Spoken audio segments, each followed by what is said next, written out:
अस्सलाम वालेकुम नाज़रीन, खेल के मैदान से बड़ी खबरें आपके सामने रखूंगा। चैंपियंस ट्रॉफी का फाइनल हो गया, भारत ने जीत लिया, लेकिन मोहम्मद आमिर के फैंस के लिए एक बहुत बड़ी खबर है और साथ में एहसानुल्लाह जो पाकिस्तान के फास्ट बॉलर हैं उनके फैंस के लिए एक बहुत बड़ी खबर है।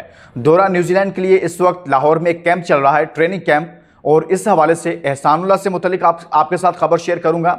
इवन के साइम अयूब से मुतलिक आपके सामने खबर रखूंगा कि साइम अयूब फिट हो चुके हैं और जो पीसीबी की जानिब से उनके हवाले से मौक़िफ़ लिया गया है वो भी आपके सामने रखूंगा। बहुत बड़ी खबर है। मोहम्मद आमिर के फैंस मुसलसल बल्कि कई सालों से उसका इंतज़ार कर रहे थे इस खबर का, लेकिन अब मोहम्मद आमिर खुद बोल पड़े हैं। यह खबर आपके सामने शेयर करता हूं, और लेकिन आगे बढ़ने से पहले दोस्तों एक कमेंट आपके लिए छोड़े जा रहा हूं कि आपने राय देनी है क्या एहसानुल्लाह को पाकिस्तान स्क्वाड में होना चाहिए या नहीं होना चाहिए। आपने कमेंट्स में जाकर राय ज़रूर देनी है। लेकिन दूसरी खबर, आप सबको पता है कि भारत ने फाइनल जीत लिया चैंपियंस ट्रॉफी का, और उस पर भी इस वीडियो में बात करेंगे। लेकिन सबसे पहले मैं बात करना चाहता हूं मोहम्मद आमिर पर, उसके बाद एहसानुल्लाह से मुतल्लिक आपके सामने खबर रखूंगा। आपने वीडियो को आखिर तक देखना है। दोस्तों, मोहम्मद आमिर से मुसलसल ये सवाल हो रहा था कि भाई आप, उनसे मुतल्लिक खबरें आ रही थी कि आप आईपीएल खेलेंगे या नहीं खेलेंगे, लेकिन अब उन्होंने खुद ऑफिशियली स्टेटमेंट दे दी और खुद सामने आकर बोल पड़े और उनकी जानिब से जवाब दे दिया गया कि वो आईपीएल खेलेंगे। मोहम्मद आमिर के फैंस के लिए खबर यह है कि 2026 की जो आईपीएल होने जा रही है उसमें मोहम्मद आमिर खेलेंगे और उनके मामलात भी किसी हद तक अब तय पा चुके हैं। जिस टीम में जाना है वो भी डिसाइड हो चुका है, जो टीम उन्हें लेना चाहती है वो भी डिसाइड हो चुका है। मोहम्मद आमिर जो खेलना चाहते हैं वो रॉयल चैलेंजर यानी कि बेंगलोर की जानिब से खेलना चाहते हैं, और अगले साल तक उनको बरतानिया की शहरियत मिल जाएगी। नेशनैलिटी के हवाले से उनके मामलात जो हैं वो तमाम तर सेट हो जाएंगे, तो उसके बाद मोहम्मद आमिर आपको आईपीएल में नजर आएंगे। आईपीएल दुनिया क्रिकेट की लीग्स में एक सबसे बड़ी लीग है, और आपको पता है कि मोहम्मद आमिर जैसा बॉलर जिसके साथ आकिब जावेद साहब ने जो कुछ किया है और पाकिस्तान को जो उसका नतीजा भुगतना पड़ा है, जो खुमियाजा भुगतना पड़ा है, वो आप सबके सामने है कि आकिब जावेद साहब की जिद ने पाकिस्तान को चैंपियंस ट्रॉफी में मरवाया। आपने मोहम्मद आमिर जैसा बॉलर जो पाकिस्तान के लिए कई परफॉर्मेंसेस दे सकता था, लेकिन उसको 2024 का जो T20 वर्ल्ड कप है उसके बाद पाकिस्तान क्रिकेट बोर्ड ने उससे फिर राब्ता किया, लेकिन जो ही तब्दीली आई कि आकिब जावेद साहब कुर्सी पर आकर बैठे तो आकिब जावेद साहब ने दौरा ऑस्ट्रेलिया से पहले उनको अपने प्लान से ही निकाल दिया। मुझे आप बताएं कि दुनिया की किसी और टीम के पास मोहम्मद आमिर जैसा बॉलर होता तो क्या वो उसके साथ ऐसे करते? आपने एक ऐसा बॉलर, आपके हारिस रऊफ, क्या 20-25 रन बचा सकते हैं आपके बॉलिंग में किसी टीम के खिलाफ? मोहम्मद आमिर एक ऐसा बॉलर है जो पाकिस्तान के लिए आज भी, इवन के 2026 के वर्ल्ड कप के लिए जो T20 वर्ल्ड कप है, जो एशिया कप है अभी अक्टूबर में T20 एशिया कप है, वो पाकिस्तान के लिए बहुत फायदेमंद साबित हो सकता था, इवन इस चैंपियंस ट्रॉफी में हो सकता था। लेकिन एक बंदे की जिद ने पाकिस्तान की क्रिकेट को तबाह करके रख दिया है, और वो है आकिब जावेद साहब। मोहम्मद आमिर अब आईपीएल खेलेंगे, लेकिन कितने दुख की बात है कि वो अगर आईपीएल खेलता है लेकिन वो पाकिस्तान टीम में नहीं खेल सकता। कहा जा रहा है, कितनी एज है उसकी? 32 ईयर्स। हारिस रऊफ की 31 साल एज है। आप कैसे किसी को बाहर कर सकते हैं?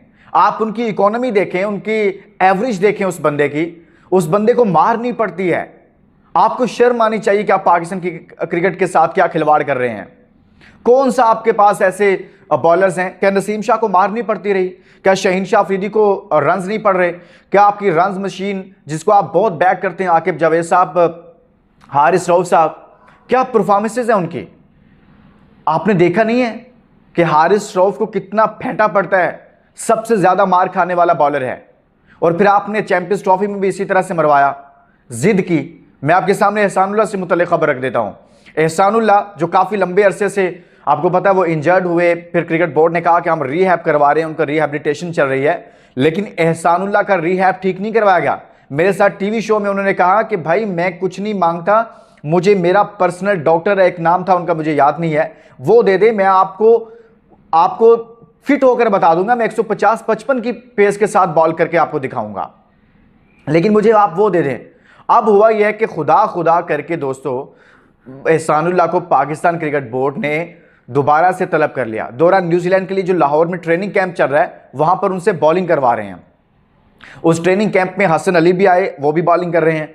उस ट्रेनिंग कैंप के अंदर एहसानुल्लाह आए, वो भी बॉलिंग कर रहे हैं। और पाकिस्तान के लिए अच्छा होगा क्या आप ऐसा बॉलर जिसका जिक्र वसीम अकरम ने दौरा ऑस्ट्रेलिया में किया, जब नसीम शाह, शाहीन अफरीदी बॉलिंग कर रहे थे, तो वसीम अकरम ने कहा कि हमारे पास एक ऐसा बॉलर है जो 145 प्लस से बॉल करता है, इससे भी ज़्यादा से करता है, और उसका नाम है एहसानुल्लाह।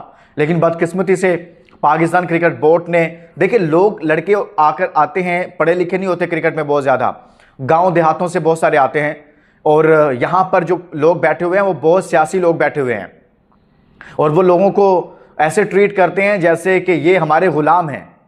और कुछ प्लेयर्स जिनकी मोनोपोली पहले से बन चुकी होती है वो किसी को ऊपर नहीं आने देते। और ये कोचिंग स्टाफ हो गया, ये जो एनसीए में लोग बैठे होते हैं, ये सब मिलकर एक पूरा एक सेट होता है। ना प्लेयर कोच को कुछ कहता है, ना कोच प्लेयर को कुछ कहता है, और ना फिर सब मिलकर एक दूसरे की नौकरियां बचाते हैं, एक दूसरे की जॉब्स को बचाते हैं और नए प्लेयर्स को आगे नहीं आने देते। और यही कुछ इन्होंने एहसानुल्लाह के साथ भी किया। अगर साइम अयूब को आप फौरी तौर पर बाहर भेज सकते हैं, रीहैब करवा सकते हैं अच्छे तरीके से, तो एहसानुल्लाह के साथ क्यों नहीं किया? एहसानुल्लाह के साथ आपने वही किया, डॉक्टर साहब ने उसकी गलत तशखीस की, यानी कि मसला कुछ और था, इलाज कुछ और चलता रहा है। इलाज कुछ और होना था, करते कुछ और रहे हैं। तो ये क्या हुआ? आपने एक का कैरियर तबाह कर दिया। लेकिन खुदा खुदा करके अब वो वापस आया है, तो पाकिस्तान क्रिकेट बोर्ड को चाहिए कि भाई उसके साथ खड़ा हो और उसे पूरा सपोर्ट किया जाए। आपको ऐसे बॉलर्स की ज़रूरत है। पाकिस्तान की लेगेसी है, पाकिस्तान का दुनिया में बॉलिंग में नाम है कि हमारे फास्ट बॉलर्स होते हैं। अब क्या आपके पास फास्ट बॉलर्स रह गए हैं? हारिस रऊफ रह गया आपके पास, क्या परफॉर्मेंस है उसकी? नसीम शाह की अपनी परफॉर्मेंस क्या है? आप तो खुदा के लिए पाकिस्तान क्रिकेट पर रहम करें, इतनी तबाह मत करें इसको। आपने आमिर के साथ ज्यादती की, आपने शर्जील खान के साथ ज्यादती की, गलतियां सबसे होती हैं, लेकिन क्या इन लोगों की परफॉर्मेंसेस आज भी पाकिस्तान के बहुत सारे लोगों से जिनको आप खिला रहे हैं मुसलसल, उनसे बेहतर नहीं है? दोस्तों आखिर में एक बात करना चाहता हूं चैंपियंस ट्रॉफी के फाइनल के हवाले से। इंडिया ने फाइनल खेला, न्यूजीलैंड को शिकस्त दे दी है। इंडिया ने बहुत आउट क्लास क्रिकेट खेली, बहुत जबरदस्त क्रिकेट खेली, इसमें कोई शक नहीं है। लेकिन देखें आईसीसी की जानिब से उसे मुसलसल फेवर्स दी जा रही हैं। क्या हुआ? आप पूरी दुनिया चीख रही है, लेकिन इन सबको उस वक्त चीखना चाहिए था जब पाकिस्तान चीख रहा था, जब पाकिस्तान आवाज उठा रहा था कि भाई इनको एक वेन्यू ना दिया जाए, इनको भी पाकिस्तान आकर खेलना चाहिए। लेकिन बाकी सब खामोश रहे। आप कहते हैं देखें जी वो उनको एक वेन्यू मिल गया था, एक ही जगह पर खेल रहे थे, इस वजह से वो जीत गए, इस वजह से उनको समझ में आ गई कि हमने कितने स्पिनर्स के साथ जाना है, हमारा स्क्वाड कैसा होगा, उनकी कंडीशंस के मुताबिक वो खेलते रहे। बाकी टीमें 7048 किलोमीटर सफ़र करती रही। न्यूजीलैंड ने इतना ट्रैवल किया इस टूर्नामेंट में, और वो सीधे होटल से उठकर आते थे और मैच खेलते थे और वापस जाकर बैठ जाते थे। तो ये सारा कुछ भी हुआ, यानी कि इंडिया जीता तो सही, लेकिन उसको आपने मुतनाज़ा बना लिया। तो इंडियन क्रिकेट बोर्ड को या आईसीसी को भी चाहिए, खुदा के लिए बस कर दें यार। पाकिस्तान की क्रिकेट नहीं, आप दुनिया की क्रिकेट को बचा लें। हमारी क्रिकेट को आप छोड़ दें, पाकिस्तान की क्रिकेट को छोड़ दें। आप दुनिया की क्रिकेट को इतना गंदा ना करें, रहने दें। लोग क्रिकेट देखना चाहते हैं, खेलते हैं, पसंद करते हैं इस गेम को। इसके साथ ही दोस्तों इजाज़त दीजिए और अपना बहुत सारा ख्याल रखिएगा। अल्लाह हाफ़िज़।